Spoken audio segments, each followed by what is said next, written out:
Hello everyone, I'm Shweta and I'm a postgraduate. I have done my bachelor's and master's in applied psychology. In this video, I will discuss a psychology topic which is goals of psychological inquiry. First, goals of psychological inquiry. Psychology एक scientific discipline है, इसीलिए psychology में कोई भी phenomena या concept describe या study करने के लिए 5 गोल्स मैंडेटरी होते हैं to keep in mind. First, description. Description में किसी भी बिहेवियर या साइकोलॉजिकल फिनोमेना को डिस्क्राइब करना होता है एज एक्यूरेटली एज पॉसिबल, और ये डिस्क्रिप्शन हेल्प करता है डिफरेंट टाइप्स के बिहेवियर को डिस्टिंग्विश करने के लिए. फॉर एग्ज़ाम्पल, एक रिसर्चर को ऑब्ज़र्व करना है स्टडी हैबिट्स को अमंग डिफरेंट स्टूडेंट्स, तो वो स्टडी हैबिट्स को डिस्क्राइब करेगा कि कितने तरह की स्टडी हैबिट्स होती हैं. फर्स्ट ऑफ ऑल, जैसे being in classes regularly, submitting homework regularly, etcetera. ये सारी डिफरेंट टाइप की स्टडी हैबिट्स हो गई और अलग अलग तरह की बिहेवियर्स भी हो गए. Second is prediction.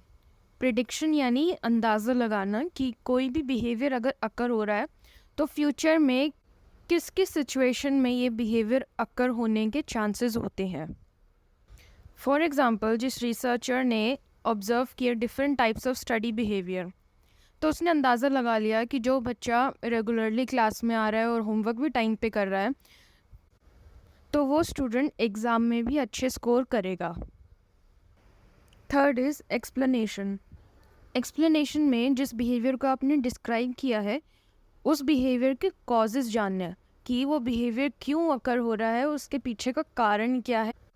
For example, जो स्टडी हैबिट है क्लास में अटेंटिव होना, तो इसके पीछे का एक्सप्लेनेशन क्या हो सकता है कि क्यों कोई स्टूडेंट क्लास में अटेंटिव होता है और ऐसा क्या होता है क्लास में, या कौन से फैक्टर्स होते हैं जो उसको अटेंशन के लिए लीड करते हैं.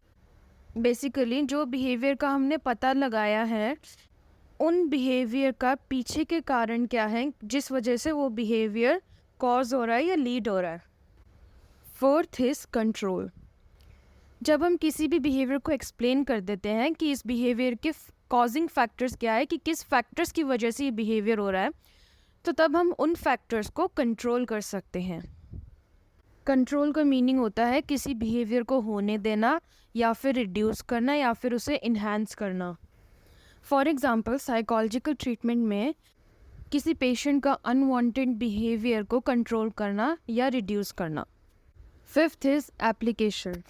अब तक जो भी बिहेवियर के बारे में हमने डिस्क्राइब किया है, प्रिडिक्ट किया है, एक्सप्लेन किया है और कंट्रोल किया है, अब उस नॉलेज को अप्लाई करना to bring out the positive changes in people's life. Next are steps in conducting a scientific research.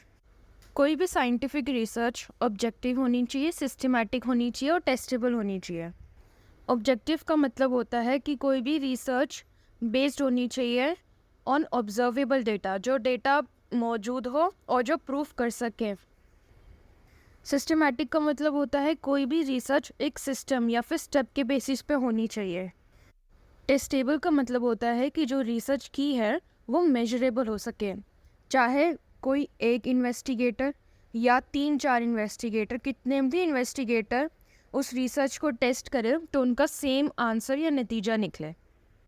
कोई भी साइंटिफिक रिसर्च के लिए मेन 4 सिस्टमेटिक प्रोसीजर्स या स्टेप होते हैं. First step is conceptualizing a problem. This means study या research करने के लिए एक specific problem या topic select करना या decide करना.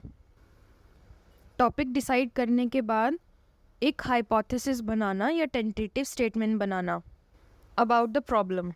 Hypothesis मतलब एक अंदाजे वाली statement बनाना जो किसी evidence या proof पे based नहीं है. Second step is collecting data. Topic select करने से और हाइपोथेसिस बनाने से हमें एक डायरेक्शन मिल जाती है कि हमें किसका और क्या डेटा कलेक्ट करना है. और इस स्टेज में रिसर्चर अपनी पूरी स्टडी का एक डिज़ाइन या ब्लूप्रिंट बनाता है और 4 एस्पेक्ट्स पर ध्यान देता है. First, participants in the study, कि पार्टिसिपेंट्स चिल्ड्रन होने चाहिए, अडोलेसेंट्स होने चाहिए, कॉलेज स्टूडेंट्स होने चाहिए। Second, methods of data collection, कि कौन से मेथड को यूज़ करके हम डेटा कलेक्ट करेंगे, जैसे observation method, experimental method etcetera. Third is tools, कि कौन से टूल्स को यूज़ करके हम अपना डेटा कलेक्ट करेंगे। Fourth is procedure for data collection, मतलब एक्चुअल में डेटा को कलेक्ट करना। Third step is drawing conclusion, मतलब अभी तक जो हमने डेटा कलेक्ट किया है उससे क्या कंक्लूजन निकल के आ रहा है, क्या नतीजे निकल के आ रहे हैं। इस स्टेज में हमें पता लगता है कि जो हमने हाइपोथेसिस स्टेटमेंट बनाई थी या टेंटेटिव स्टेटमेंट बनाई थी वो ट्रू है या फॉल्स है। Last step is revising research conclusions. अगर कोई कंक्लूजन ऐसी निकली है जो रिसर्चर के हाइपोथेसिस से ऑपोजिट हो तो रिसर्चर अपनी स्टडी को दोबारा रिवाइज करता है, नहीं तो एक अल्टरनेटिव हाइपोथेसिस या थ्योरी देख के अगेन एक स्टडी कंडक्ट करता है। Next is alternative paradigms of research. Paradigms का मतलब होता है point of view about something. अभी तक जो हमने डिस्कस किया अबाउट अ रिसर्च वो बेस्ड ऑन साइंटिफिक मेथड्स, पर लेकिन रिसर्च और भी कई तरीक़ों से की जा सकती हैं, जैसे इंटरप्रेटिव मेथड।